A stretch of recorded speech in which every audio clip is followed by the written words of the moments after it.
السلام عليكم ورحمة الله وبركاته. ازيكم عاملين ايه؟ يا رب تكونوا بخير وصحة وسعادة وهنا يا رب العالمين.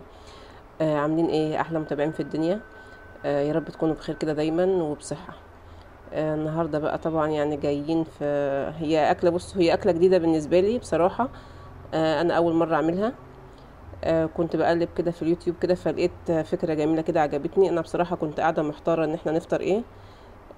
فانا بصوا بقى انا زهقت من الفطار التقليدي بقى بتاع كل يوم، المقليات بقى والكلام ده كله. فانا قلت يعني ايه، حابه اغير. فقلت اجرب الوصفه دي في الفطار، هي ممكن تنفع عشاء وممكن تنفع فطار، يعني تنفع ايه سواء كده او كده يعني. او انت مثلا محتاره تعملي حاجه معينه فممكن تعملي الاكله دي، بصراحه حلوه جدا. وما فيهاش بقى مقليات والكلام ده، لا ما فيهاش اي حاجه، يعني هي صحيه قوي قوي، وفي نفس الوقت حاجه جديده هتحب ان انت تاكليها، ويعني ايه تغيير بقى في الاكل والكلام ده. فالنهارده طبعا جيت حبيت ان انا اوريكم بقى الطريقه النهارده بتاعتنا بتاع الاكله الحلوه دي. هي بصراحه طريقه سهله وبسيطه ومش مكلفه خالص، يعني مش مكلفه نهائي. هي بسيطه جدا وكلها حاجات من البيت كده. فاحنا طبعا بقى اول حاجه نقول بسم الله الرحمن الرحيم، اللهم صل وسلم وبارك على سيدنا محمد عليه افضل الصلاه والسلام. هنبدا بقى بسم الله كده ونقول نحط حته زبده الاول كده في طاجن. مش شرط طاجن، يعني ممكن تحطي بقى في صينيه في حله في اي حاجه، بس انا حبيت يعني احط في الطاجن لان طبعا هدخله الفرن وكده، فقلت يبقى مباشر على طول يعني. طبعا نزلت بحته زبده، وطبعا كنت مجهزه بصلتين كده صغيرين، يعني مش كبار قوي، متوسطين. نزلت بيهم عملتهم جوانح كده ونزلت بيهم على الزبده. طبعا هديهم بقى ايه تشويحه كده بحيث ان هم يبداوا ان هم يتبلوا شويه. يديني لون يعني مصفر بسيط كده، مش كتير قوي يعني. زي ما انتم شايفين بقى كده. بدات ان انا اشوح في البصل بتاعي بالشكل اللي انتوا شايفينه ده. هي بصراحه الاكله دي عجبتني قوي، وفي نفس الوقت يعني ايه حاسه ان هي اكله جديده، يعني اكله جديده بالنسبه لي ما عملتهاش قبل كده يعني. فقلت بقى اجربها معاكم وتقولوا لي برضو ايه رايكم فيها، ولو حد عملها قبل كده برضو يعرفني. طبعا أنا نزلت بقى بحته توم كده مفروم. التوم ده طبعا انا مفرزاه معاكم قبل كده. بصراحه التوم المفرز ده بينفع قوي في الوقت ده، يعني تحس ان هو بيوفر عليكم وقت كتير. مش لسه بقى ان انت هتقشري توم وتفرميه او تدقيه في الهون او كده، لا بيبقى سريع كده على طول، ما بياخدش معاك وقت. طبعا شوحت التوم بقى في البصل، يعني مش عايزه اقول لكم على الريحه طبعا دلوقتي يعني بدات ان هي تظهر بقى خلاص.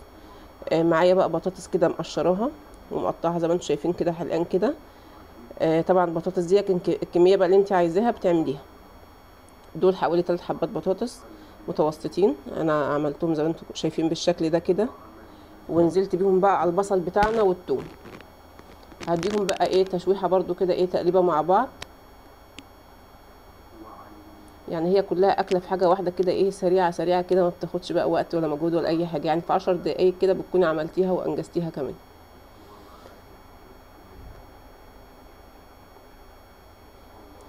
معايا بقى طبعا فلفل اخضر وقرن شطه حامي برضو فيهم كده.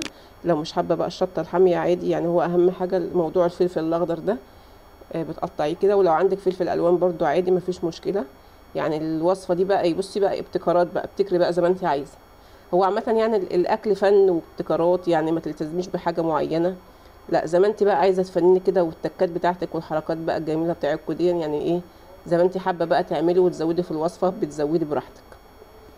معايا بقى هنا بقدونس مفروم برضو، فرماه كده فرمه متوسطه كمان.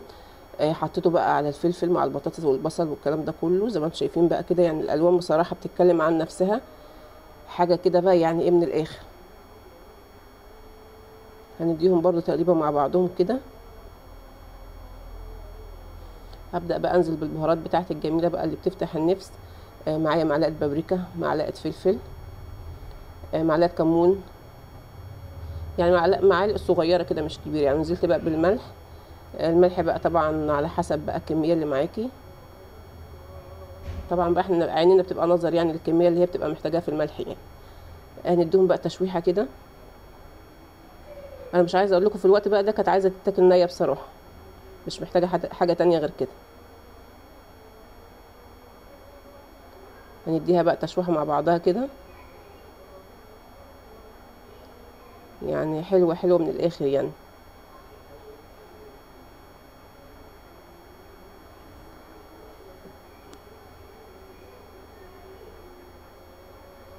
انا معايا طبعا بقى هنا مية مغلية. نزلت بحوالي كوبايه بس كده ايه صغيره، كوبايه بتاعه المج بتاع الشاي ده، كوبايه صغيره، بحيث ان انا بقى ايه في الوقت ده انا هبدا اقلبها كده مع بعضها وهديها خالص، يعني هدي عليها النار بحيث ان هي تبدا بقى ان هي تدخل على سوا كده، احس ان هي خلاص داخله على سوا خالص كده تمام اهو بالشكل اللي انتوا شايفينه ده. انا قلبته بقى تقليبه كده مع بعضها كده مع الميه. طبعا انا بقى ايه في الوقت ده انا هغطي عليها شويه، وفي نفس الوقت ههدي عليها النار خالص بحيث ان هي تستوي برضو براحتها.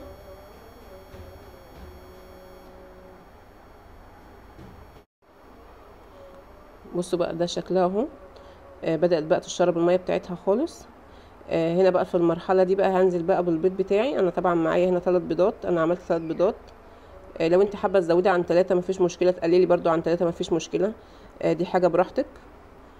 معايا بقى رشة بقى بقدونس كده على الوش، وهنزل برضو برشة فلفل، بتديها برضو ايه يعني شكل كده جمالي حلو. يعني انتوا عارفين بقى الخضار والحاجات اللي هي الالوانات دي بتدي برضو حاجة حلوة كده للحاجة، يعني تدينا برضو ايه يعني تفتح الشهية بتاعتنا شوية.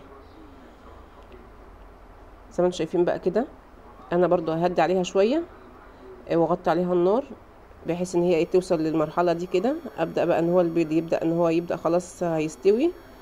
انتوا عارفين طبعا البيض ما بياخدش سوا. هنزل بقى بالجبنة الموتزاريلا هنا في الوقت ده. طبعا الجبنة الموتزاريلا بتوديها في حتة تانية خالص، مش عايزة اقول لكم يعني على طعمتها وجمالها، وفي نفس الوقت حاجة مغذية جدا برضو. يعني بصوا هي وصفة بقى من الاخر بصراحة، يعني جربوها وهتدعوا لي بجد يعني. طبعا انا نزلت بكمية الجبنة اللي انا عايزاها. انتوا عارفين طبعا الجبنة لما بتكون كتير بتديها برضو حاجة كويسة جدا، بتديها بقى مطة وطعم حلو. انا هدي بقى عليها كده شوية وهغطي عليها برضو. الجبنة هتبدأ تسيح معايا، وفي الوقت بقى ده انا هشغل الفرن بتاعي على درجة حرارة بقى 180 200 زي ما انت حابة. دي ما فيهاش مشكلة يعني، دي مش كيكة ولا الكلام ده، يعني ايه براحتك في موضوع الفرن. زي ما انتم شايفين بقى بدأت تسيح معايا بالشكل اللي انتم شايفينه ده اهو. في الوقت بقى ده هدخلها الفرن، هشيلها بقى كده وهدخلها في الفرن في الوقت ده.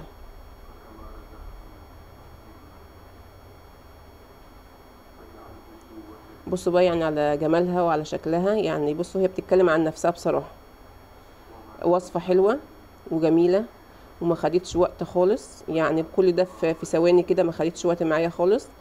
وفي نفس الوقت حاجه جديده انت عاملاها، وبعيد بقى عن الفطار اللي احنا مثلا فطار تقليدي بقى، يعني نقلي بقى بتنجان وبطاطس وطعميه وجبن والحاجات دي. لا احنا بقى بنغير النهارده كده ايه ونعمل فطار حلو جميل معاكم، او عشاء جميل برضو معاكم. ساعات الواحد بيحتار برضو في موضوع العشاء. دي يعتبر اكله خفيفه وبسيطه وما خدتش معانا وقت خالص.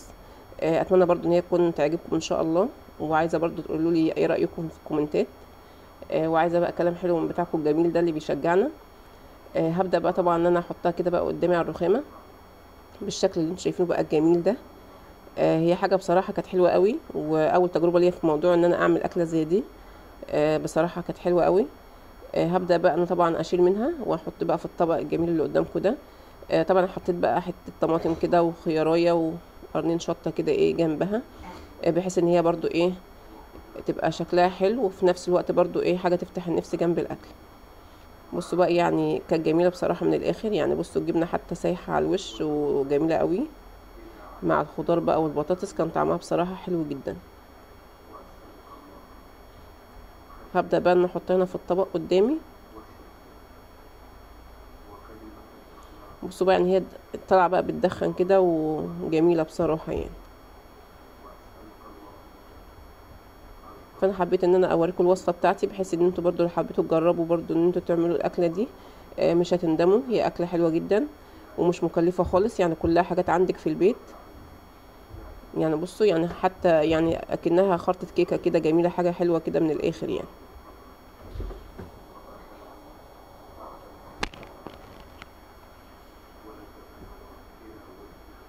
بصوا بقى على شكلها الجميل ده، بصراحة كانت حلوة جدا. يا ريت بقى ما تنسوش اللايك. شوفوا بقى انا استاهل لايك منكم حلو كده ولا ما استاهلش على الاكلة الحلوة اللذيذة النهاردة دي. اشوفكم على خير.